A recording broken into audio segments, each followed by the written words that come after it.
In the 1980s, if you saw a black man playing rugby union, and that's a big if, he was invariably stuck out on the wing because it was perceived all he had to offer was sheer pace. Or he was a prop forward because it was perceived all he had was brute strength. There was one, though, who bucked that trend, one who was different. He played in a key decision-making position.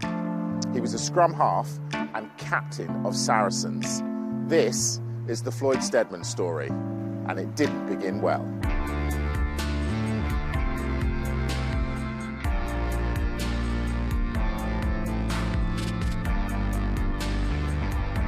My father was a bully, and sadly he victimised and bullied his wife, and he was unpleasant to me and my sister as well. The family unit was broken before my first birthday.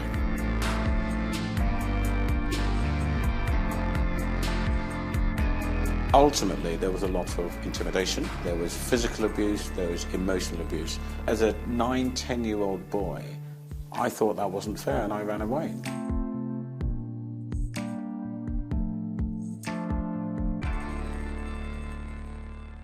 How does a 10-year-old black boy survive on the streets of London? I found this playground in the middle of Kingsbury, and at the top of the slide there was a hut. So you climb up the stairs, there's like a little hut, and then you just go down the slide. There were times when I slept in that hut. Now, as a policeman and a social services lady, they took me to my front door. My father opened the door. He refused to allow me back into the house. A 10-year-old boy looking up at his father with the policeman pleading with him to take his son back. But I'll never, ever forget my father's comment. I don't want him back in the house. How did that make you feel at the time? Alone, scared, vulnerable, because if I wasn't going home, where was I going? It's incredibly difficult to talk about it, but at least I'm talking about it now. When I was a young man, I was completely embarrassed about my background. I was embarrassed that I was a looked-after child in care, and most people didn't know. When I became a young rugby player and a young teacher, again, people didn't know my personal story. I didn't want them to know my personal story. Saracens and their vast array of international stars can be found dazzling at the StoneX Stadium in Hendon. There was a time, though, when they were the poor relation of London's elite, a time when they played here in the much more humble surroundings of Bramley Road. They did, though, still have their fair share of stars. I come here in 1989. I was here for 2 seasons, and they were 2 great seasons for me. I was very much the youngster in the team, and really enjoyed it. Alma. That's right, Alma Thomas. Alma Thomas. Psychologist. Sports psychologist. That's right, yeah. She put out. I remember beginning of the season. She put out a list. 5 things or 4 things that you're good at, and list 4 things that you're bad at. And I listed down what am I good at. I'm fit, I'm scrummage, I'm strong, I'm mobile, whatever it would be. You still remember that? Yeah. And then on the what are you bad at, I actually put down not applicable. My captain was Floyd Steadman, who was a fantastic scrum half. He was quite unique, really, because he was like a pocket battleship, really. I mean, he was a fantastic player, but no one could ever seem to tackle him. People used to bounce off him all the time, or he would bounce off them. And he was a man, he was quite quiet. He didn't really scream and shout. He was always very calm and collected. But there was a purpose about him that you knew he was obviously a special, not only a special captain, a special person. Deep down, I thought people like me don't become captain of a huge club like Saracens. And, you know, to be fair to Saracens, it was incredibly brave of them, Mike, because to this day, I don't think there is another black English scrum half that's played at the top end of the game. And as well as being a black English scrum half, which is rare because you and I know, when we were playing rugby, the black guys were the fast wingers and centres, like you and Jerry Gusker, Chris Oti, or they were the big forwards, Steve Ajoma, Victor Abugu, but they were never the scrum half, the decision-making position. Must be the last appearance on the senior stage for Floyd Steadman of Saracens. Remarkable career, has come up through the Middlesex under-14, 16s, and now captain of his county for the last time at senior level. I've got a couple of proud moments. Playing for the Barbarians has got to be an incredibly proud moment, because if I didn't get a cap, then the other team that I really wanted to play for was the Barbarians. And in my final season, all of the pundits said Sarries were one of the favourites to be relegated. The final game of the season, we were playing Wasps with a mathematical chance of winning the championship. Before the days of professionalism, rugby union players had to get a day job. And like the old saying, Floyd could both do and teach. He began his career as the first black teacher at Edgware School in North London and was championed by a man who on the surface appeared an unlikely ally. My father was part of the anti-apartheid movement, and he was punished for his activities. They served house arresting and banning orders on all the dissidents. At the time, my parents did have a lot of visitors coming to the house, all part of the ANC. They were keen to introduce me to Nelson, and they said, "Oh, this is our youngest son, Derek. He's very keen on sport." And Nelson said, "Oh, Derek, do you like to box?" Well, I didn't really know much about boxing, and he sort of squared up and pretended to punch me a bit. And when he was on the run, he came to your house, is that right? Yes. I don't know if I should talk about it or not. Yes, I think it's okay now. He came to, it was supposedly a safe house. I don't think it was that safe, actually.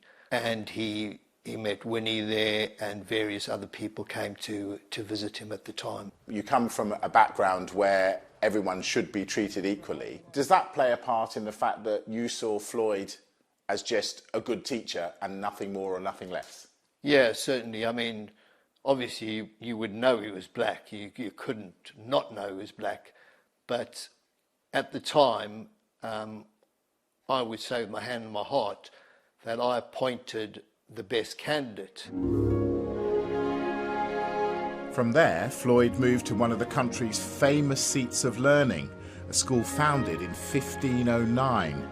So, from being a homeless 10-year-old boy wandering the streets of London alone to becoming the first black teacher at one of England's most prestigious prep schools. A story even too far-fetched for Hollywood. Mr. Steadman was my teacher, my rugby teacher, my deputy headmaster from the age of, I think, 8 to 12.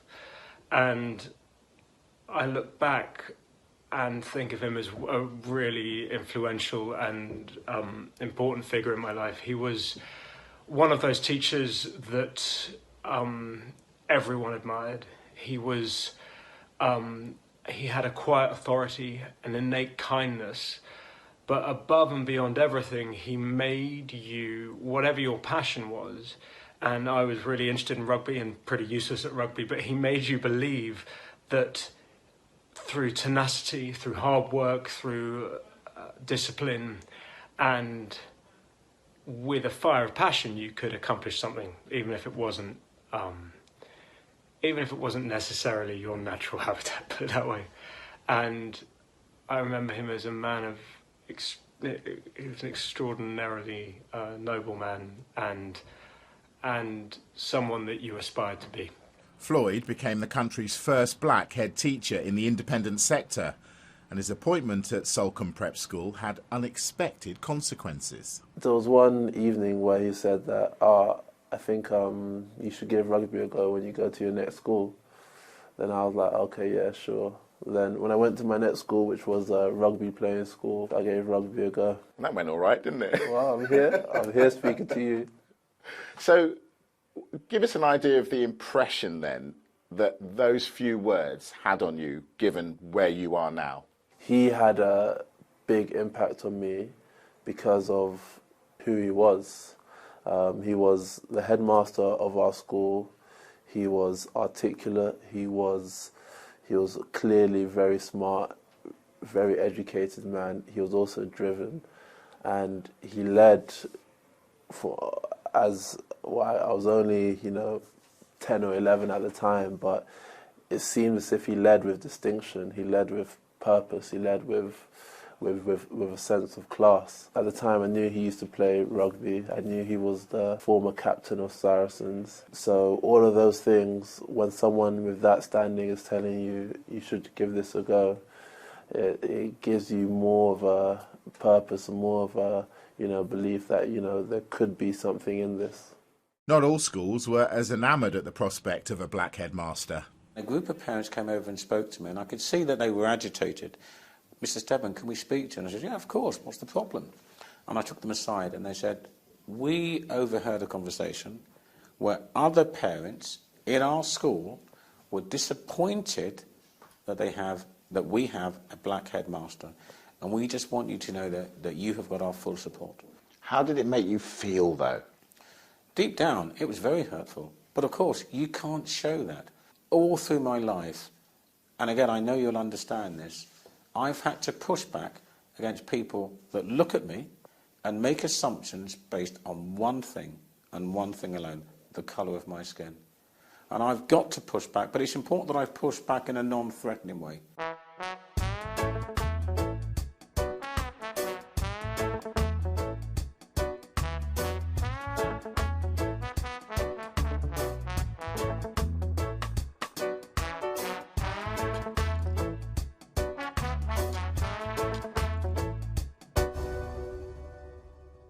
I lost her on Sunday the 20th of November 2016 at 3 minutes to 9. One of the most painful memories that I've ever had to endure. I felt incredibly alone.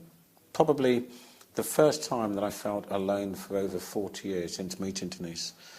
And I then realised that I've got my wonderful sons and a lovely, loving family, but it still doesn't take away from that grief and that feeling of being utterly, utterly by yourself. Our upbringing, our lives have been so much easier. Thousands of times easier than his. And a lot of that is down to how hard he's worked, and we're fully aware that he's managed to get himself into a position where we don't have to experience the challenges he's faced. Yeah. That's half the reason he's done it as well. He's motivated to not put us in a situation where he was when he was younger. My wife was one of 11, a remarkable family that accepted me straight away, and they were the ones that really, really supported me through some of those very, very dark days. Everything he's achieved in life, he's achieved off his own back, his own hard work, credit, an absolute credit to his own personality. It's been harder than we even think it's been for him, really, because we haven't, children's homes, things like that mean absolutely nothing to us. It's just something you watch on Tracy Beaker.